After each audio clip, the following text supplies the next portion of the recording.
नमस्कार दोस्तों। ये कहानी उत्तर प्रदेश के कानपुर देहात के एक छोटे से इलाके की है। एक कस्बा होता है, एक गांव होता है, उस जगह की है जहां सविता नाम की एक 28 साल की लड़की प्यार में पागल एक देव सिंह नाम के 30 साल की लड़के के पीछे पागल हो चुकी थी।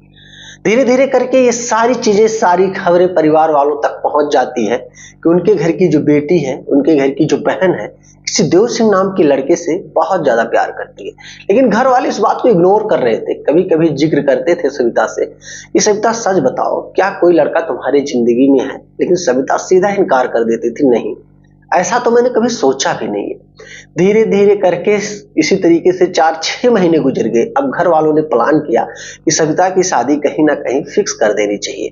फिर घर वालों ने सविता से कहा, सविता एक फोटो आया है, इस फोटो को तुम पसंद कर लो और हो सकता है 2-4 दिन के बाद दिखाने वाला प्रोग्राम हम लोग करें। उसके बाद कुछ 15-20 दिन के बाद एंगेजमेंट का प्रोग्राम होगा। फिर 2-4 महीने 6 महीने में हम लोग डेट एक रख देंगे, शादी का डेट फिक्स हो जाएगा, तुम भी खुशी खुशी अपने घर चली जाना। अब जब सविता के कानों में ये खबर जाती है तो उसके होश उड़ जाते हैं, उसको समझ में नहीं आता। उसने इस बात का जिक्र फोन कॉल्स के माध्यम से देव सिंह से किया कि मेरे घर वाले एक लड़के की फोटो मुझे दिए हैं और कहते हैं इस लड़के से तुम्हारी शादी की बात चल रही है, लड़का अच्छा खासा जॉब करता है, मैं क्या करूं, मुझे समझ में नहीं आ रहा है। देव, तुम जल्दी से जल्दी कुछ ना कुछ कदम उठाओ, मुझे नहीं समझ में आ रहा है। देव भी जब इस बात को सुनता है तो थोड़ा परेशान और हैरान हो जाता है और सविता से कहता है, तुम बिल्कुल निश्चिंत रहो, तुमको घबराने की जरूरत नहीं है, मैं इस चीज के लिए अपने परिवार में बात करता हूँ। देव आता है। देव के 2-3 भाई बड़े होते हैं, माता पिता भी होती हैं, भाभियां भी होती हैं। तो देव अपने भाभी से इस बात का जिक्र करता है कि भाभी, मैं एक बात कहना चाहता हूँ, आप भैया से इस बात का जिक्र कर देना, मेरी हिम्मत नहीं हो रही है, मैं कैसे बड़े भैया से इस बात का जिक्र करूं। उनकी भाभियां कहती हैं कि आखिर बताओ तो बात क्या है। देव देव कहता है, मैं एक लड़की से बहुत प्यार करता हूँ, स्कूल लाइफ से ही, जब मैं इंटरमीडिएट कर रहा था तभी से। और अब हम लोग पढ़ाई तो आगे बहुत कर चुके हैं और हम लोग, वो भी फॉर्म भर के पढ़ रही है, मैं भी फॉर्म भर के पढ़ रहा हूँ, लेकिन हमारा मिलना जुलना इधर उधर मार्केट में, बाजारों में चलता रहता है और फोन पे हम लोग बात करते हैं और हम दोनों एक दूसरे के बिना रह नहीं सकते। भाभी ने कहा देव सिंह के, ये आखिर मामला क्या है, क्यों इतनी जल्दी मची है? देव ने कहा, मैं कुछ नहीं जानता, मुझे जल्दी से जल्दी शादी करना उससे। अगर मेरे भाई लोग या परिवार के लोग नहीं इस बात को मानेंगे, मैं उस लड़की को लेकर कहीं भाग जाऊंगा। अब उसकी भाभियां बहुत परेशान हो गई कि देव आखिर इतना चिंतित क्यों हो, क्यों इतना परेशान हो, क्यों इतना बड़ा डिसीजन तुरंत लेने के लिए सोच रहे हो? देव ने कहा, कुछ नहीं, बस उस लड़की की शादी उसके घर वाले फिक्स करना चाहते हैं। उस लड़की के पास एक फोटो दे दिए हैं कि इस फोटो को पसंद करो, लड़का अच्छा खासा जॉब करता है, मैं क्या करूं? उसकी भाभी कहती हैं, ठीक है, तुम परेशान मत हो, तुम्हारे भाई लोग आते हैं, तुम्हारे पिताजी से भी मैं बात करूंगी इसके बारे में। उसकी भाभियां शाम के वक्त में पूरे परिवार में इस बात का ढिंढोरा पीट ही देती हैं कि जो देव है एक लड़की से प्यार करता है, नाम उसका सविता है, लड़की सुंदर है, उसने फोटो दिखाया हमको और वो उससे शादी करना चाहता है। अगर शादी नहीं होगी तो वो लड़का सच में लेकर कहीं सविता को भाग जाएगा। पूरे परिवार के लोग जब इस बात को सुनते हैं तो सबके रोंगटे खड़े हो जाते हैं कि अब वो लोग करें तो करें क्या। उसके बाद देव को बुलाते हैं और समझाते हुए जाते हैं, लेकिन देव नहीं मान रहा था। फिर परिवार वालों ने कहा, चलो ठीक है, जब तुम्हारी मर्जी ही है, शादी कहीं ना कहीं 2-4 साल में हम तो कर ही देते तुम्हारी, लेकिन जब तुमने पसंद ही कर लिया है तो ठीक है, हम लोग उसी लड़की से तुम्हारी शादी फिक्स करवा देंगे। अब देव बड़ी खुशी खुशी सविता के पास फोन लगाता है और कहता है, मेरे घर वालों ने तो मान लिया, हाँ कर दिया शादी के लिए, तुम भी एक बार हमारे रिश्ते के बारे में अपने परिवार में चर्चा करो। उसके बाद सविता अपने भाइयों से, अपने पिताजी से इन सारी चीजों का जिक्र करती है और कहती है कि मुझे भी एक लड़का पसंद है, मैं उसी से शादी करूंगी। और उस लड़के के घर वाले तैयार है शादी करने के लिए। अब धीरे धीरे करके 2-3 दिन में सविता के पूरे परिवार वाले इस बात को समझने और समझाने में लग गए कि शादी उस लड़के से करनी है या नहीं करनी है। फिर फाइनली डिसीजन ले ही लिए सविता के परिवार वालों ने, कहा ठीक है, हम लोग उस लड़के के घर पे जाएंगे, बातचीत करेंगे, शादी तुम्हारी वहीं कर देंगे, जब तुम्हारी इतनी मर्जी है, हम लोगों को कोई दिक्कत नहीं है, शादी वैसे करनी ही थी, लेकिन बस दुख इस बात का है कि जिस लड़के को तुम पसंद की हो वो लड़का भी कुछ करता नहीं, कैसे रहोगी तुम?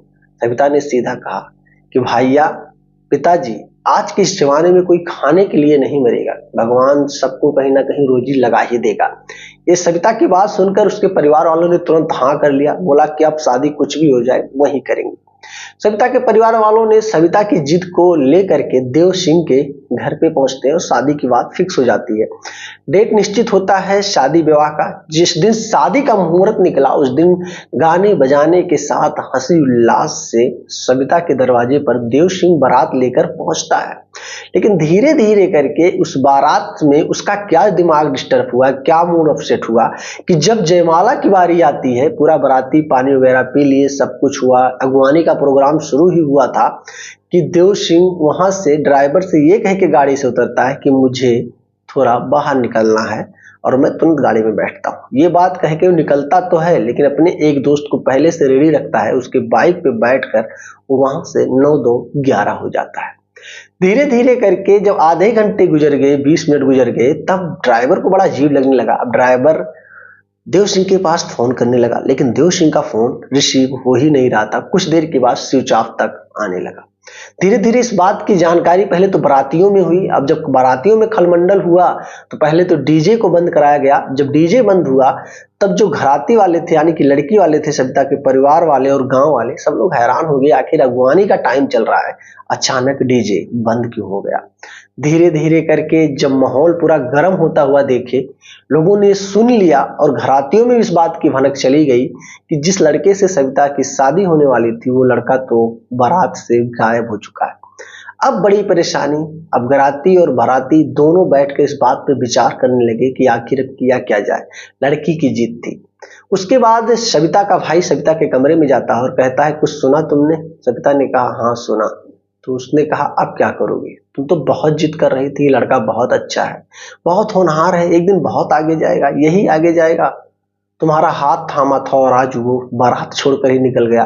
मोबाइल भी उसका बंद आ रहा है, कुछ समझ में नहीं आ रहा है। धीरे धीरे लोग इंतजार करने लगे। हो सकता है किसी अर्जेंट काम की वजह से देव चला गया हो, लेकिन इंतजार कब तक करते? रात के 1:30 बज चुके थे। अब सुबह की तैयारी होने लगी। अब समझ में नहीं आ रहा था किया क्या जाए। उसके बाद सविता बारातियों और घरातियों के सामने घर से बाहर निकलती है। उसके बाद रोने लगती है और देव के ऊपर उंगलियां तक उठाने लगती है कि नाकारा, निकम्मा, मैं नहीं जानती, मैं नहीं जीना चाहती, तमाम प्रकार की बातें करके चिल्लाने लगती है।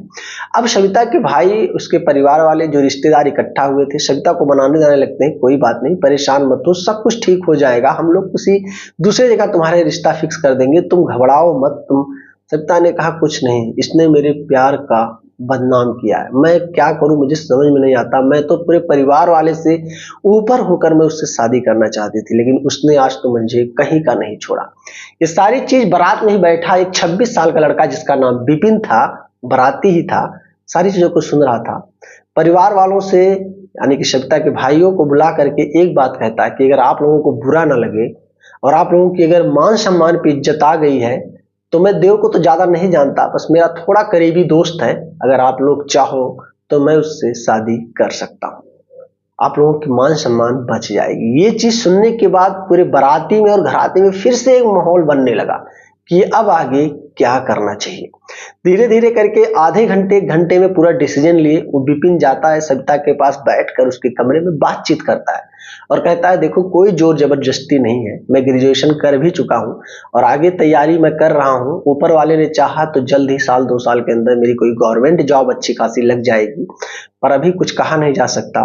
जो मौके की हालात है मैं जहाँ देख पा रहा हूँ, तुम्हारे घर की दुख, तुम्हारी पीड़ा को, उसको देखते हुए मैंने डिसीजन लिया है, बिना किसी से पूछे तुम चाहो तो मुझसे शादी कर सकती हो।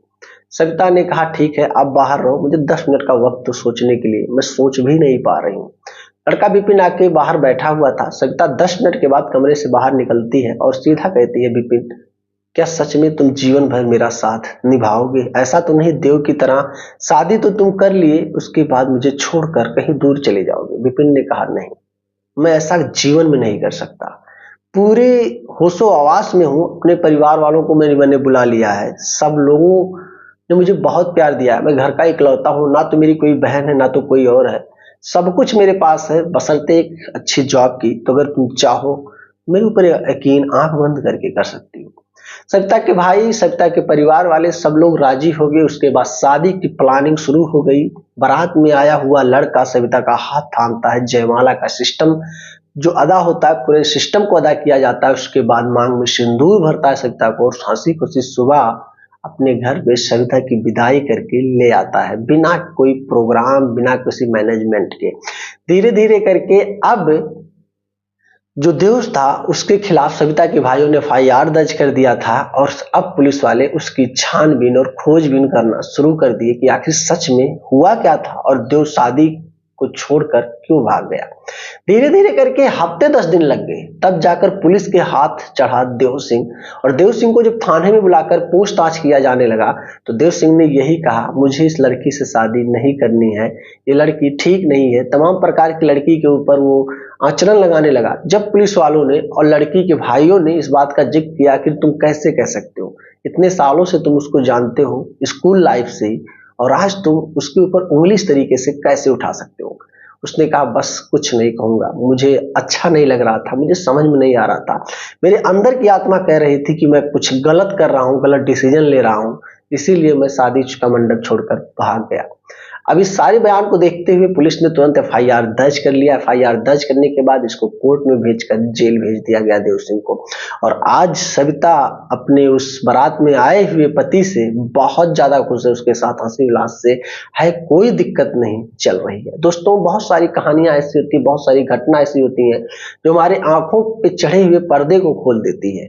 आज भी हम यही सोचते हैं कि मानवता है नहीं समाज में, समाज जिस तरीके से हम सोचते हैं उस तरीके से है नहीं, लेकिन समाज में आज भी मानवता है। एक दूसरे को फीलिंग्स को, एक दूसरे को लोग समझने वाले भी समाज में जिंदा है। तो जागरूकता के माध्यम से कहानी मैं आपके बीच में लेके आया हूं। दोस्त, अगर वीडियो पसंद आई है तो लाइक करना, चैनल पे नए हो तो सब्सक्राइब करना, और बारात में आए हुए दूल्हा जो बिपिन था उसके लिए 2 शब्द कमेंट में जरूर कहना, क्या सविता का हाथ थाम कर उसने सही किया या गलत। मिलूंगा जल्द ही। जय हिंद।